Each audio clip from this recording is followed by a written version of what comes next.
a guest who's not only talks a talk but walks a walk, Cris Agafi, and he's going to tell you all about living a heart-centered life. Now that's got to be important. So please listen after this. Hey, this is the Personal Development Unplugged podcast, where we use hypnosis. Yeah, hypnosis.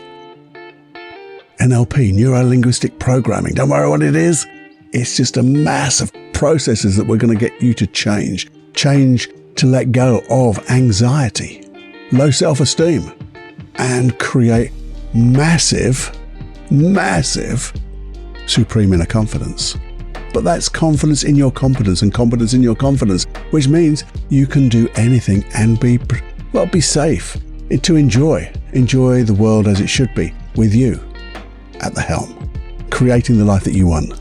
That's what this podcast is about.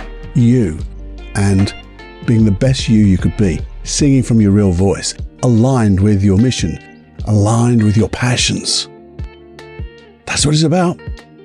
So if you're interested in letting go of anxiety, if you're interested in letting go of fear, guilt, all those blooming syndromes, imposter syndromes, and every little bit of the mind which is negative, then have a listen here, because we've got some wonderful processes and lots of good conversations between you and me to get us both thinking in such wonderful ways. I'm sure you'll enjoy it. Just take the chance to have a listen. Warning. Warning. Warning. Warning. You are entering into the unplugged mind of Paul Clough. Too late. Personal Development Unplugged. Hey, my friends, the longer podcast.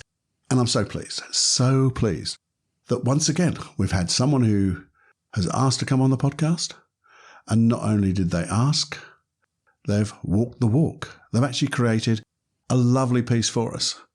And I think you'll notice that sometimes it's in parallel to the way we muse here at Personal Development Unplugged. It intertwines with the way we think. Sometimes the terminology is different, but I think there's so many like-minded or like, what's the word I'm looking for? Similarities between the way we are looking to create the best version of ourselves and listen. We've done a lot of longer podcasts about listening to your unconscious mind. And this is, I think, something that's very similar. And I think you'll really enjoy it. And it's by a guy called Cris. Cris, a heart intelligent coast. Now, Cris is the best-selling author, co-creator of HeartQ and the Heart Intelligence Lifestyle. Cris guides others in finding the inner knowing of their heart, connecting to their innate heart intelligence, and designing an aligned and fulfilling future, or fulfilling life. You see, unable to be authentic and not really knowing himself in the past, Cris didn't realize his lack of trust in his own inner voice muted his intuition. Can you see there's a start now that you can see the crossover, can't you? He felt unclear, uncertain, confused, and lost. I think we've all been there, haven't we? After about 10 years of this inner journey, Cris has brought face to face with the importance of self-honesty and awareness of his shadows, of his unconscious. He became intentional and dedicated his life to personal and spiritual development. Cris learned to trust his intuition again and to distinguish between his heart's true desires and the ego's attachments. That's a good thing to do. And recognizing every interaction offers the potential to turn triggers into gifts. He has crafted a process that he's eager to share with us and anyone else who's struggling to know themselves. And you see that thing about turning things into gifts. Everything we do has learnings, whether it's a negative or even positive and negative events all have learnings for us. It's just those negative events sometimes create negative emotions and we keep getting them until we get those learnings. But what I love what Cris is going to tell you. I'll give you a few little things. It's all about living heart-centered. And there's so many different disciplines that look to the heart, not your physical heart, but your heart. Some people might call it your soul, your inner being, your unconscious mind, that place. And becoming aware, and we talk about awareness all the time, and especially about being intentional, setting your intention. So you can see all this crossing over. And you'll also notice, keep an eye out for these, asking of empowering questions to your unconscious mind. That's the core, or not the core, but one of the core principles of personal development unplugged and the way I work with clients. Being able to ask empowering questions and then listening, becoming aware. And I love it that Cris will show us how to connect with your heart and your heart intelligence. Gives you a little 3-point plan to do that. And it's so good. And you'll notice the similarities. So I'm so pleased that Cris has dedicated some time to us to give us, to share living a heart-centered life and how to do that. So please give it up for Cris. Take it away, my man.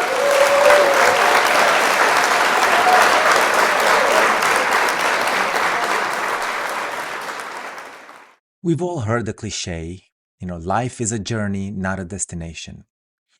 But what's often overlooked in this phrase is how we navigate through life. How do we make our decisions? What raises red flags or encourages us to move forward? The answer lies in our unconscious conditioned questions that drive us and in living an intentionally heart-centered life. These unconscious questions impact our lives in ways that we can't even imagine.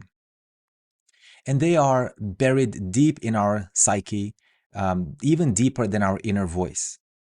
So before we talk about the unconscious questions, let's touch on the inner voice for a moment. We all know that we have an inner voice that, for some of us, if left unchecked, it never stops and is often very disempowering. We've normalized this voice and we call it, it's just my inner chatter. And we've come to believe it so much that in most cases, we identify with it and we say things like, this is just how I am. Well, is it? Is this really how or who you are? Are you really letting a voice in your head dictate who you are and, shape your identity? So where is this voice coming from anyway?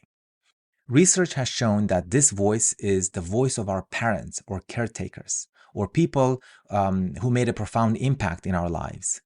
The voice is all the things others have said to you while you were growing up and you believed it to be true. Don't get me wrong, there's nothing wrong with this. We all do it.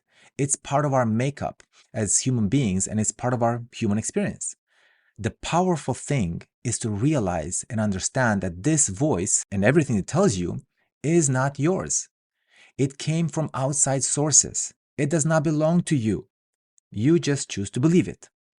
So I invite you to pay attention to this inner voice and see, what does it tell you? And how does it talk to you? Is it empowering or disempowering? Is it inspiring or uninspiring?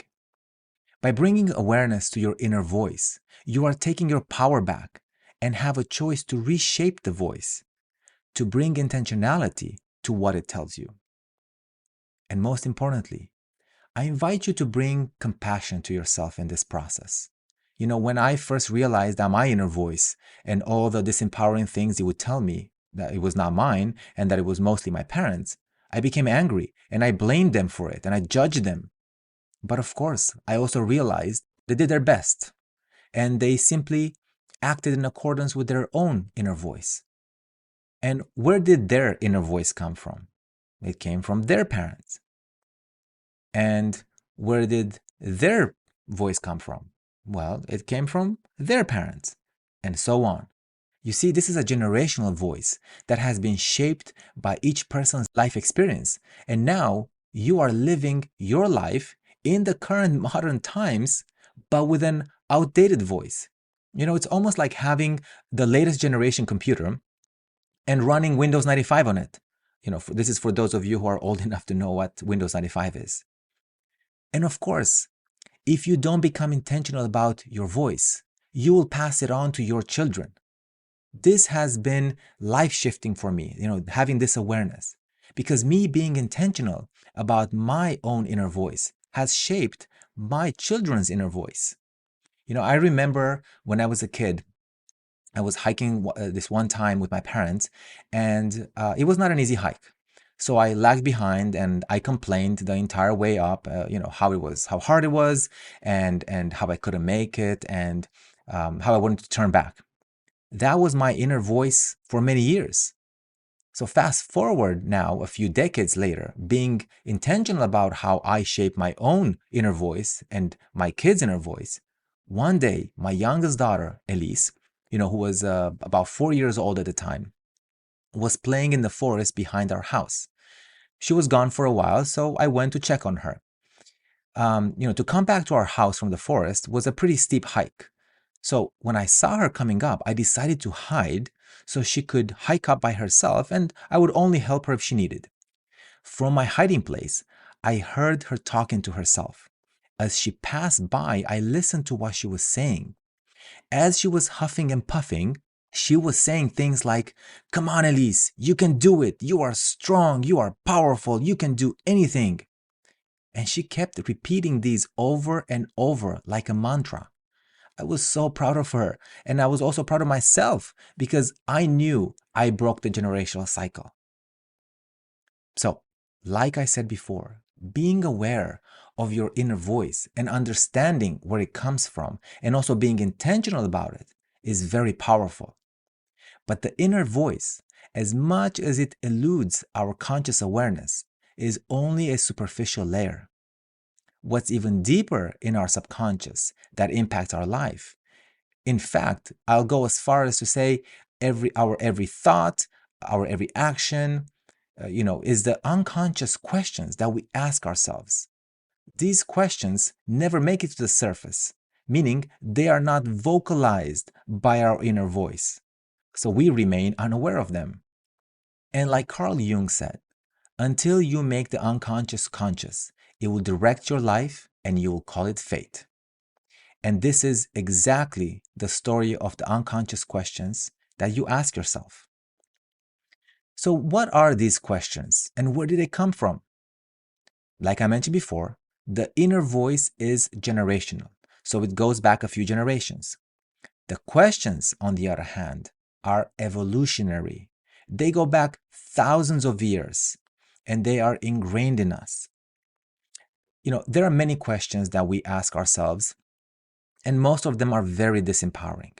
Unconsciously, we may ask ourselves, am I good enough? Am I worthy? Am I lovable? Do I matter?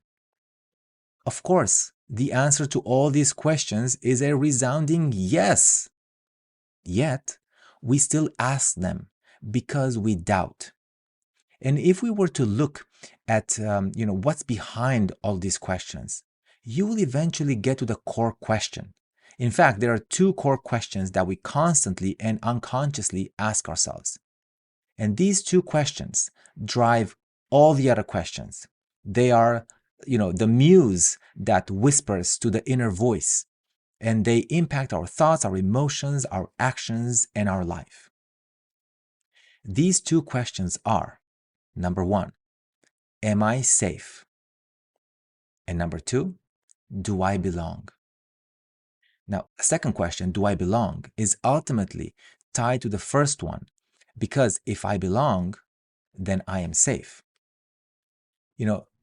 Thomas Hobbes, the English philosopher of the 17th century, famously said that in life outside society, there is continual fear and danger of violent death. And the life of man is solitary, poor, nasty, brutish, and short. I realize that this is a very pessimistic view of life, yet it is also very true. Thousands of years ago, before the forming of modern societies, humans lived outside social constructs. The early social groups were formed especially for the purpose of safety. Being part of a social group meant that you were protected from outside dangers, such as animals and other groups. And the highest form of punishment were death and exclusion from the group. If you were an outcast and not protected by your social group, your physical safety was at great risk. And indeed, your life would most likely be nasty, brutish, and short. So we've been conditioned for millennia to do whatever is necessary to belong. Because if we belong, we are safe. So all the other questions that we ask ourselves unconsciously, like the ones I mentioned before, am I good enough? Am I worthy? Am I lovable? Do I matter? What we're basically asking is, do I belong? Because as long as I belong, I'm safe. Now, of course, in our modern times, since we have built stronger societies, these two questions in reality are not a daily concern, at least not for most people. We may even say that they are so irrelevant that they are irrational. Yet, they are the scar tissue of our collective somatic memory as a humanity. They are part of our social DNA, and these memories have been passed down from generation to generation. For example, a child being scolded by their parent and sent to their room, which is, by the way, a temporary form of social isolation from the family, the main social group that they belong to, may think, am I unlovable now? And the deeper question is, do I still belong? Do I still belong to this family? A powerless child faced with a strong adult is akin to a man being face to face with a saber-tooth thousands of years ago. Without the protection of his social group, his safety is at great risk. In that moment, the child has no protection, and this is how emotional trauma is formed.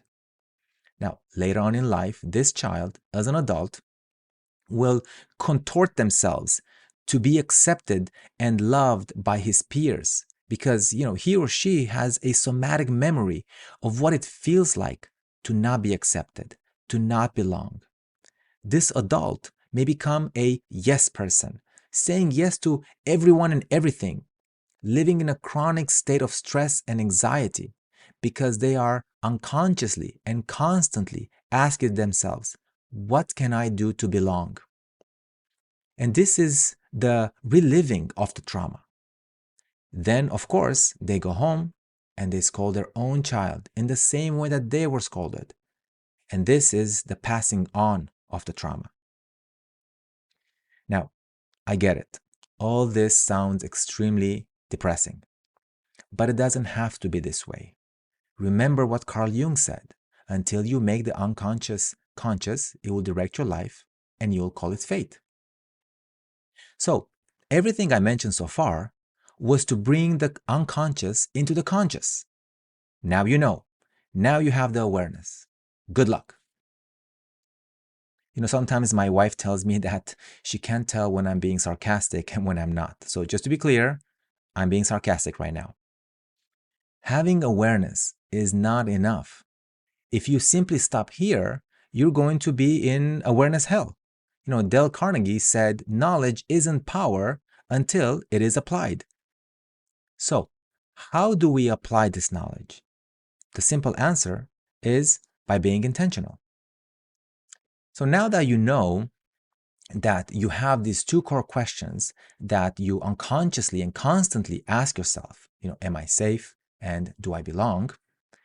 And that all your thoughts and choices spring from your desire to be safe and to belong, start asking yourself, consciously and intentionally, empowering questions.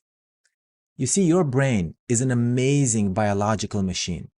It is designed to find answers and solutions to any problem or question you give it. So, for example, if you ask, why do I keep failing at getting the promotion? Your brain will look for answers to that specific question.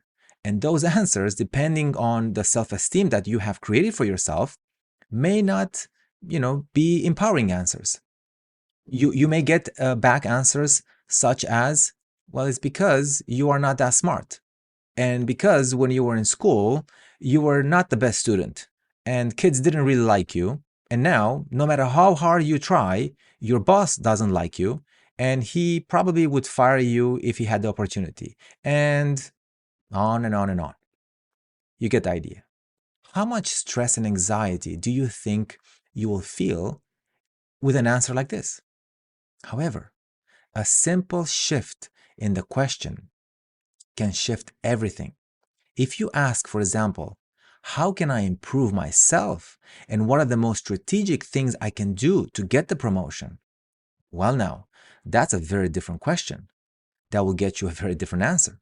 Even a 1-degree change in your trajectory will impact your destination.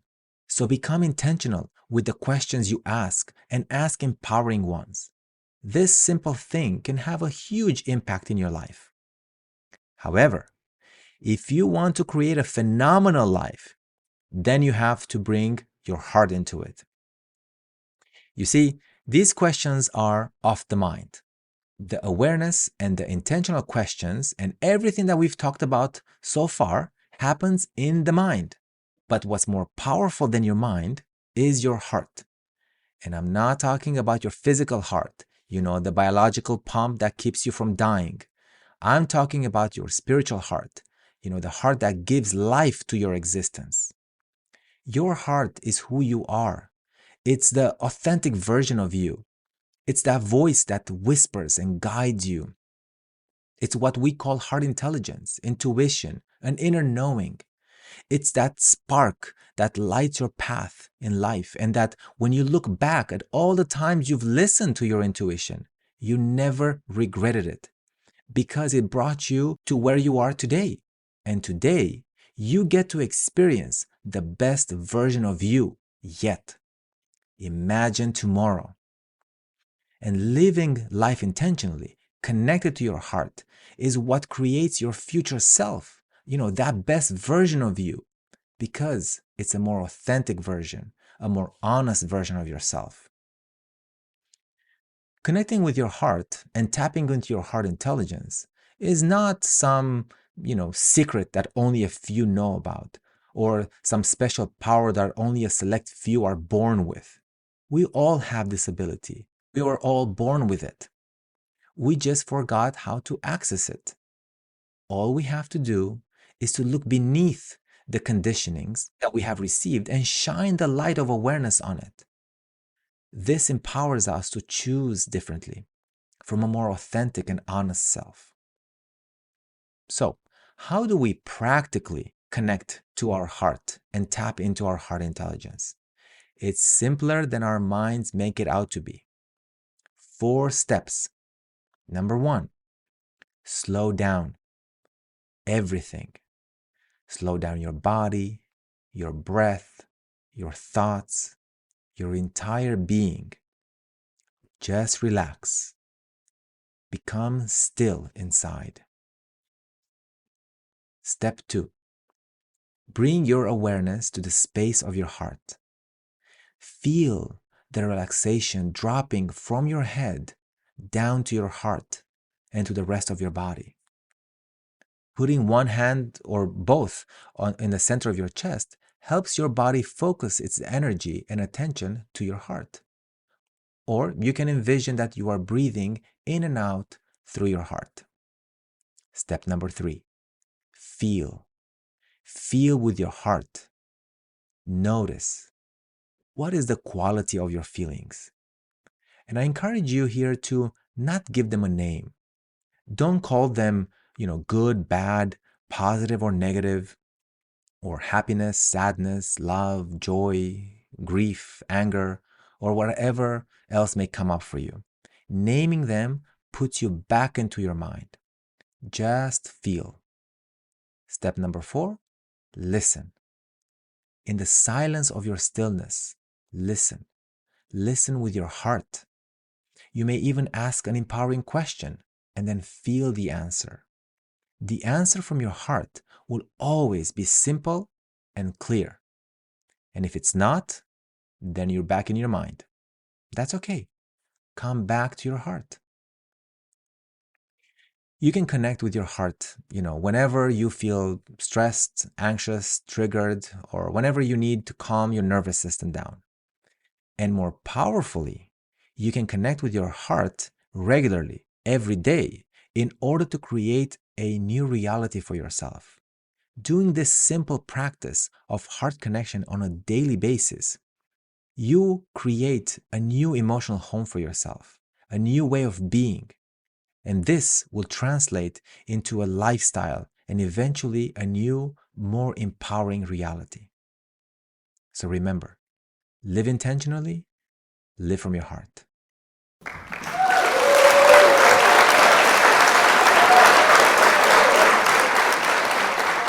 Hey, thank you so much.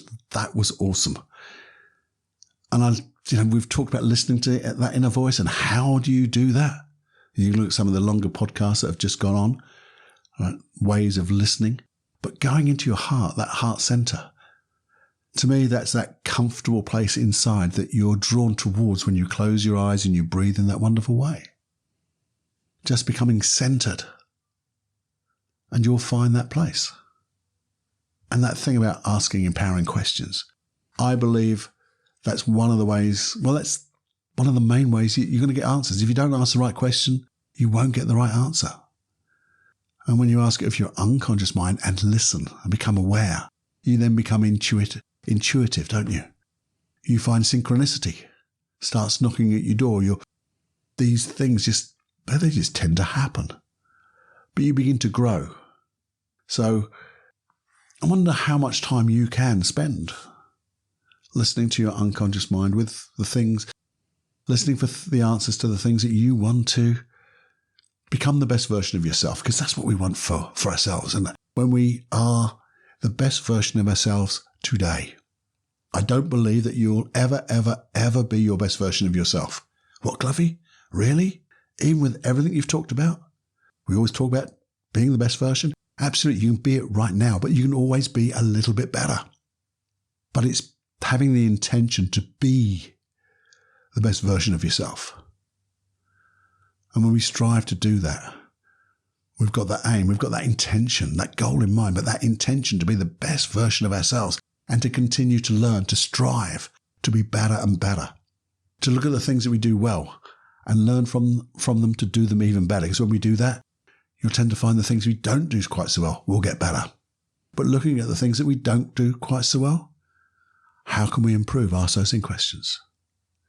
And then, if there's anything such as negative emotions, becoming aware, using our awareness, using our intuition to ask those empowering questions. How can I learn from this? What can I learn from this?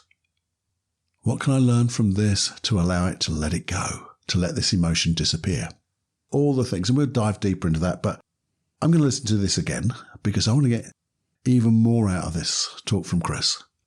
And then that'll probably inspire me to do another longer podcast with things coming from this. So please do.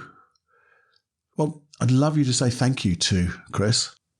You can find him on Facebook at Cris Agafi, all one word, C-R-I-S. That's how you spell Cris. C-R-I-S-A-G-A-F-I. So that's Cris Agafi, all one word, at Facebook. And Christian-Agafi, #21940135 at LinkedIn. That's a number and a half, isn't it? And he's also got his website, HeartQ.com. So please send him a message of thank you. I'm going to say thank you so much. And if there's anything that you would like to let me know what you've learned from this episode, please do. I'd love to hear what you've learned. Maybe there's something that's resonated with you and it's created a question in your mind that you'd like me to help you find that answer. So do email me any questions you have that's come from this episode. It's feedback@personaldevelopmentunplugged.com. It comes to me, you know that. It's my personal email for this podcast. And everything obviously will remain anonymous. So you come to me, you'll get an answer, obviously. But if we can create something special for you, which will be created for so many others to get the benefit of, which means then we're sharing.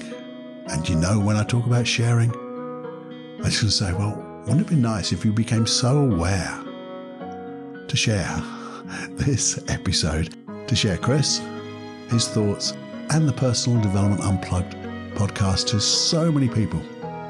So the podcast can find more people to help, and more people can then share it as well. So we can help even more people. Because when we do that, we are creating a little old planet Earth of goodness. And it's just our little bit, but there's so many other people doing that too. Eventually, we'll make it. We're like a little butterfly at the moment. One side of the world, flapping our wings. But we know we're going to create a storm, a wonderful storm of change. That's what happens as it grows exponentially. Anyway, that's me, Paul, your friend. It's time to fly.